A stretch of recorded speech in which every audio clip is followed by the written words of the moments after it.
ladies and gentlemen, apparently we've finally got hold of some final specs. You can put that in massive quotation brackets. Obviously they've not been confirmed yet for the Wii U. I'm not going to be going in any particular order, but I guess the first thing we should start off with is the CPU. Apparently it's going to be using 3 enhanced Broadway cores. The GPU is a GPU 7, which is an ATI Radeon based GPU, which supports shader model 4, DirectX 10.1, no 11, and OpenGL 3.3 of equivalent functionality. We have memory, we have 1 GB that applications can use, and storage, which actually kind of makes sense, we've known about this one for a while, is internal 8 GB with support for SD cards similar to the Wii, but obviously going to be a bit different, with cards up to 32 gigs of RAM, and finally external USB connected hard drives. We've also got networking of 802.11, Wi-Fi, and video outputs of up to 1080p, all the way down to, of course, 480i, and the video cables supported are going to be actually quite numerous. They're going to be compatible cables include HDMI, Wii D terminal, Wii component video, Wii RGB, Wii S video, stereo AV, and finally Wii AV. As well as all of that, you've also got 4 USB 2 ports, no USB 3. I don't particularly think there's anything massively exciting or anything massively surprising about that list, to be honest with you. It's not too bad. I was kind of surprised about the lack of the X11. However, to be honest, it's still quite a massive bump from the previous generation of hardware. Obviously, I'm not referring to the Wii, which was basically paper and string towards the end. I'm, of course, referring to the Xbox 360 and PS3. It's still going to be quite a bump from that. DirectX 11, of course, does support some nice functionality that DX10 doesn't, but we'll see just how developers feel about that. Obviously, most games still, even on the PC, are DX10, shall I say, not 11.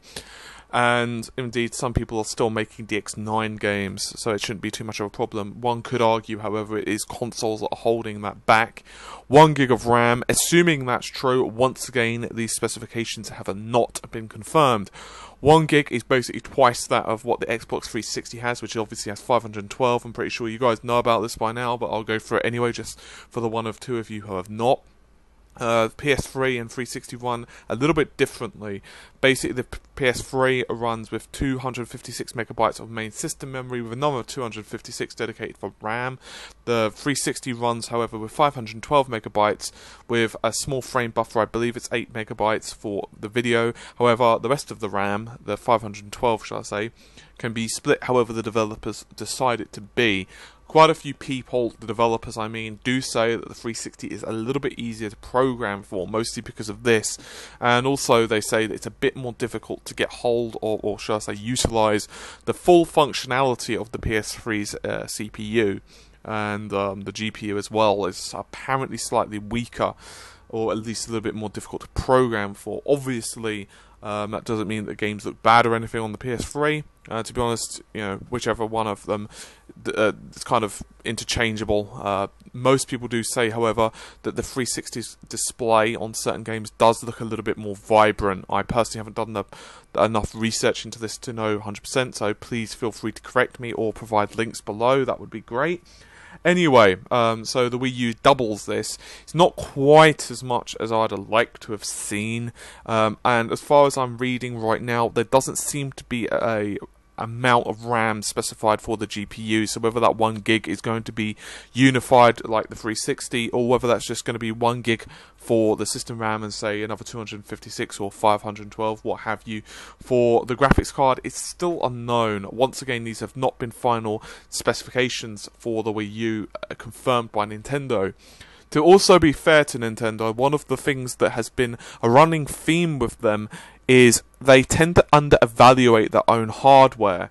The GameCube was a great example of this. Its performance was actually slightly better than what Nintendo said it would be. I'm not saying, you know, it was going to be able to, I don't know, say run Crysis or anything silly, but they have always been very conservative with their specifications, which is quite nice because most hardware vendors, of course, do the opposite, and they will basically tell you that their toaster will be able to run pretty much anything in the world, and, you know, it'll be a supercomputer. So just thought I'd just put this video out there just so give you guys the latest bit of news.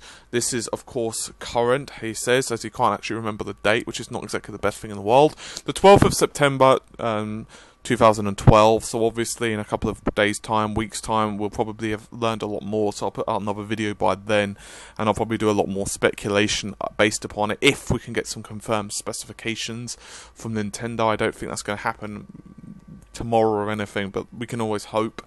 Anyway, so if you guys want to leave some speculation below, that would be great. Personally, it's kind of what I expected if these specifications are true. And once again, this is a lot of assumptions because we've not got an actual performance graph of how much, you know, instructions per second they're able to do. You know, the actual power level, if you will, of the hardware in comparison to other things. So, assuming, however, that we can roughly gauge this to be accurate, it's pretty much what most people figured it would be. It's going to be significantly more powerful than, say, the PS3 and 360 in terms of raw power, and particularly the RAM. However, it probably will be left in the dust by the Xbox 720 and the PS4, which have quite a lot of rumours going about them at the moment. A couple of them are actually saying that they're going to be using the AMD line of processors.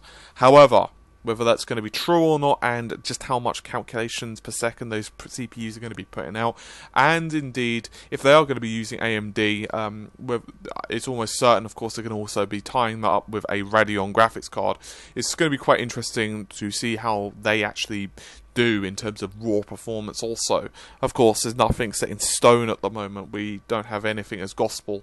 So it could be the Xbox 720 and PS4 are not going to be as impressive as what we would like. And by we, of course, we mean gamers as general. You know, it doesn't matter whether you're a Nintendo Xbox fan or a PS3 fan. We just want to see the best hardware we can so we can, you know, play the latest games, obviously. Anyway, this has been a bit of a rant and a ramble, so if you guys want to leave your thoughts below, feel free and give some links. Obviously, things will change over the next couple of weeks, so definitely keep checking back with Gaming Tech, and I will do my best to inform you guys as and when. So anyway, take care of yourselves, and bye for now.